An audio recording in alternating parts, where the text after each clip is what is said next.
नमस्कार दोस्तों, मैं आज दोबारा आया हूँ एक नया एक्सपीरियंस लेके।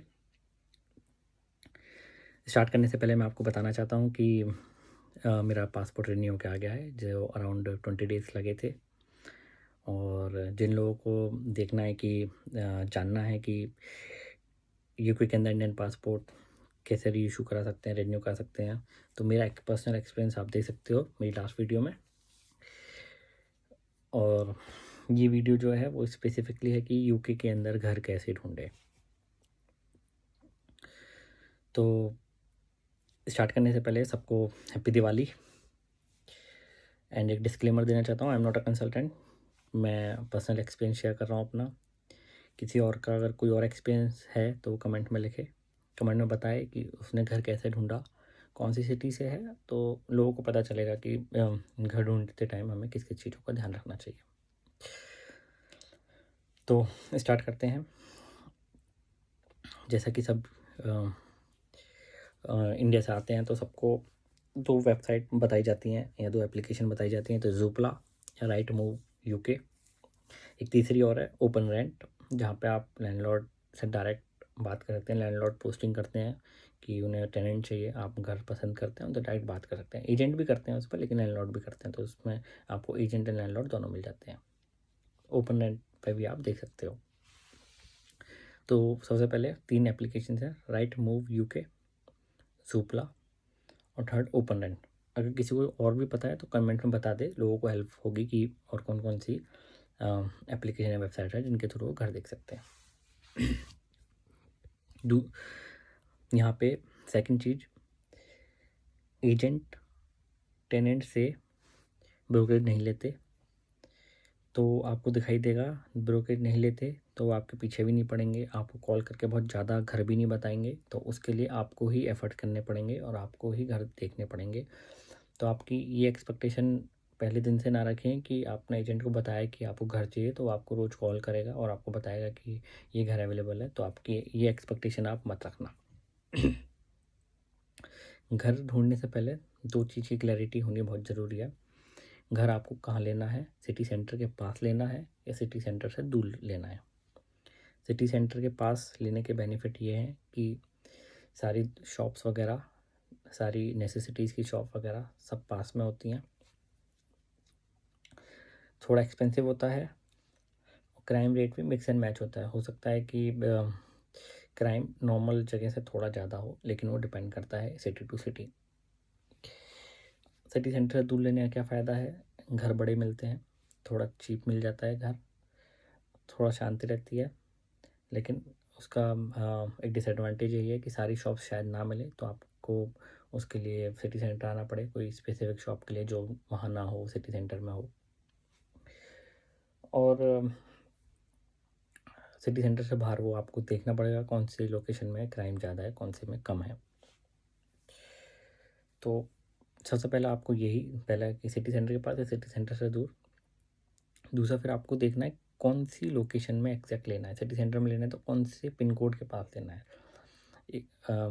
जैसे इंडिया में एक सिटी का एक पिन कोड होता है, यहाँ पे सिटी के अंदर काफ़ी सारे पिन कोड होते हैं एरिया वाइज, तो वो आपको डिसाइड करना है कौन से एरिया में आपको घर लेना है। तो पहले आपको इस चीज़ की बहुत क्लैरिटी होनी चाहिए। आप नेट पे सर्च करो, डालो कि मुझे मैनचेस्टर में घर लेना है, तो मैनचेस्टर में गुड एरियाज़ टू लिव, तो आपके पास वो डिटेल आ जाती है। तो एक डायरी में आप लिख लो पहले 5 गुड एरियाज़ आए तो आपने वो 5 गुड एरियाज़ लिख लिए, ठीक है। तो वो आपको मैं सजेस्ट करूँगा वो लिख लो। उससे क्या होगा आपको, क्योंकि आप घर देखोगे तो आपको जब सर्च करोगे 10-15 घर आते हैं और एरिया के नाम आते रहते हैं उसके साथ साथ, तो आप कन्फ्यूज़ हो जाओगे। तो बेटर लिख लो कौन से एरियाज़ के अंदर आपको देखना है। मुझे पर्सनली ज़ूपला ज़्यादा पसंद है, क्योंकि मुझे सक्सेस ज़ूपला से मिली। राइट मूव यूके और ज़ूपला ऑलमोस्ट सेम है, लेकिन ऑप्शंस मुझे लगता है ज़ूपला पे ज़्यादा है। बाकी सबकी पर्सनल प्रेफरेंसेस हैं, मुझे ज़ूपला ज़्यादा पसंद आया तो मैंने ज़ूपला मतलब मेरा पर्सनल एक्सपीरियंस है। जिसे राइट मूव यूके ज़्यादा बेटर लगा हो या जिसका जो एक्सपीरियंस हो प्लीज़ बताओ नीचे कि किसे कौन सा ज़्यादा बेटर मिला और किससे सक्सेस मिली। तो आपको जो एरिया पसंद आता है उस पर आपको सर्च के अंदर डालना है और सर्च करना है, और फ़िल्टर में जाके रेडियस पे आप 5 या 10 माइल्स या 2 या 3 माइल्स आपको लगता है कि उसके आसपास भी आपको चल जाएगा घर, तो आप वो डाल सकते हो। तो आपको आपके बजट के अकॉर्डिंग आपको घर आ जाएंगे। आप उसमें फ़िल्टर बजट सेट कर सकते हो। कुछ बातें जो याद रखने की है, यहाँ पे मोस्टली घर के अंदर एक कॉमन बाथरूम होता है। बहुत रेयरली ऐसे घर मिलेंगे जहाँ 2 बाथरूम होंगे, कि एक रूम के अंदर बाथरूम होगा, एक कॉमन होगा। बहुत रेयरली अगर होगा तो कॉस्टली होगा। दूसरा, बाथरूम के अंदर 60 टू 70% आपको टब मिलेंगे। तो ये आपकी पर्सनल प्रेफरेंस है कि आप टब वाला बाथरूम लेना चाहते हैं या आपको नॉर्मल बाथरूम चाहिए। मेरी पर्सनल प्रेफरेंस, मैंने टब वाला लिया है, लेकिन आई थिंक और डेली अगर किसी को सुबह उठ के जल्दी ऑफिस जाना है तो टब भर के नहाना बड़ा मुश्किल है। आई नो आप लोगों को लगेगा नहीं उसके अंदर शावर होता है, आप कैसी बात कर रहे हो, शावर से नहा सकते हो। तो मैं आपको बता दूँ 60 टू 70% घरों के अंदर बाथरूम के अंदर इलेक्ट्रिक शावर होता है। इलेक्ट्रिक शावर का प्रेशर विंटर्स के अंदर बहुत ज़्यादा अच्छा नहीं होता। तो वो भी एक इशू है कि अगर आपको सुबह 6, 7, 8 बजे उठ के जाना है ऑफिस और आप नहा रहे हो शावर में खड़े होकर, तो ज़रूरी नहीं है हर एरिया के अंदर प्रेशर अच्छा हो पानी का। तो ये आप पहले मेक श्योर कर लें कि उस एरिया के अंदर इलेक्ट्रिक शावर आप चला के देख लें, अगर आप फिजिकल व्यूइंग कर रहे हैं, कि प्रेशर कैसा है पानी का।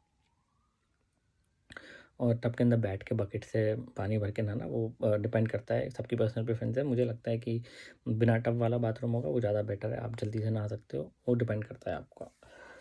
तो ये आपकी पर्सनल प्रेफरेंस है।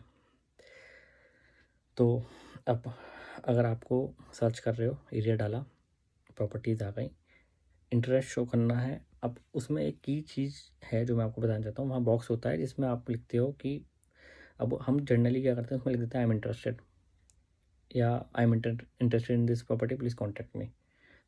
तो बहुत मुश्किल है कि वो आपको कॉन्टैक्ट करेगा एजेंट, क्योंकि आपने कुछ बताया नहीं अपने बारे में। ये एक की चीज़ है, आपको एक छोटा सा अपने बारे में डिस्क्रिप्शन उसके अंदर देना है।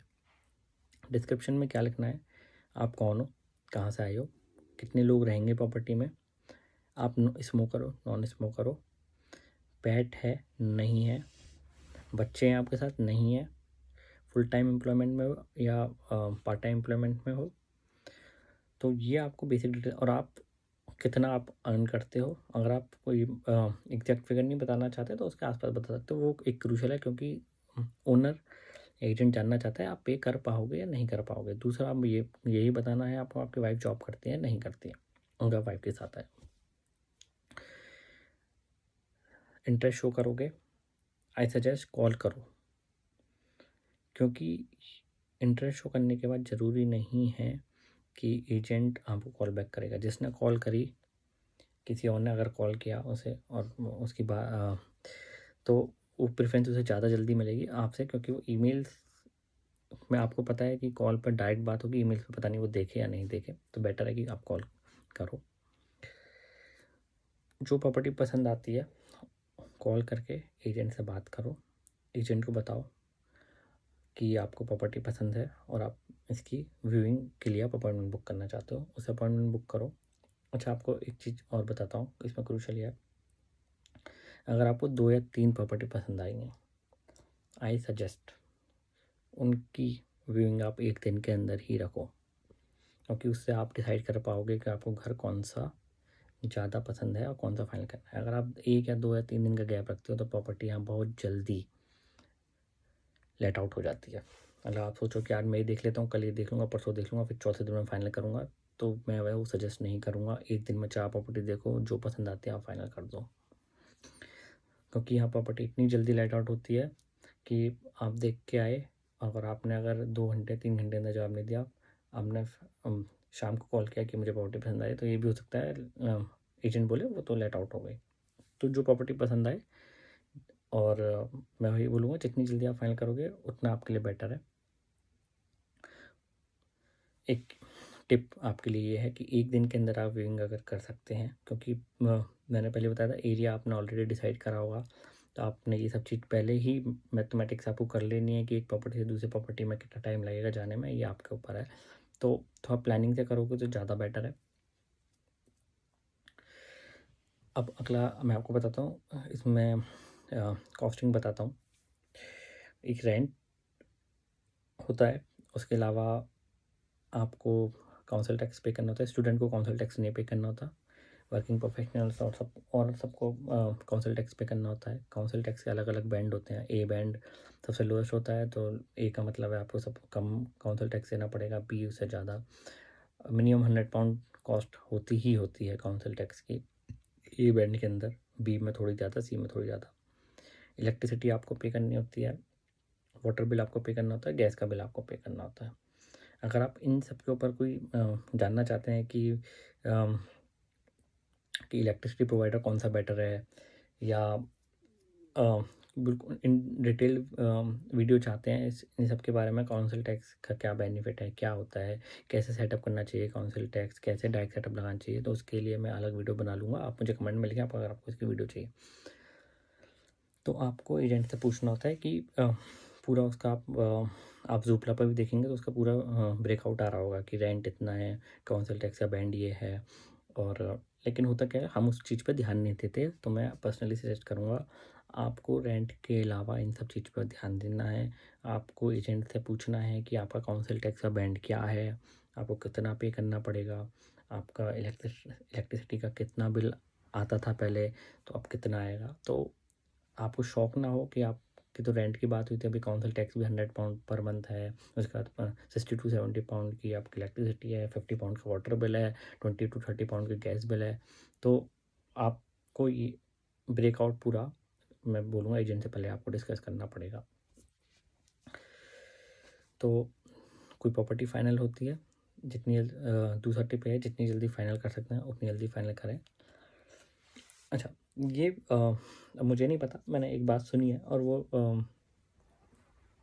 अगर ये बात सही है, अगर किसी ने सुनी है या किसी को पता है तो प्लीज़ मुझे कमेंट में बताएं कि अगर आप प्रॉपर्टी का 1 साल का इंश्योरेंस अपनी तरफ से करा लेते हैं, जो कि कॉस्ट अराउंड 100 और 200 pound per year, I am not sure, तो आपको डिपॉजिट नहीं देना होता। और ये आपको लैंडलॉर्ड एजेंट से बात करनी होती है कि आप इंश्योरेंस प्रॉपर्टी का आप पे कर रहे हो, प्रॉपर्टी की बिलोंगिंग्स का या प्रॉपर्टी का, तो शायद आपको डिपॉजिट नहीं पे करना होगा। अगर डिपॉजिट आपको घर 700 पाउंड का है पर मंथ, 700 पाउंड का अगर आपको डिपॉजिट है, तो अगर आप उसे बोलो कि आप 100 पाउंड पर ईयर का इंश्योरेंस दे रहे हो, तो आपको शायद 700 पाउंड नहीं पे करना पड़े। But I am not sure, मैंने सुना है वाली बात। अगर ये बात सही है और अगर किसी को पता है इसके बारे में तो प्लीज़ कमेंट में बताएं। इसमें आपको ये ब्रेकआउट पूछना पड़ेगा उससे कि इंक्लूसिव है रेंट, नॉन इंक्लूसिव है, काउंसिल टैक्स वगैरह।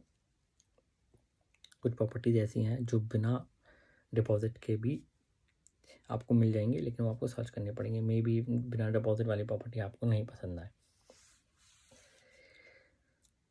तो दोस्तों यही था प्रॉपर्टी सर्च के बारे में।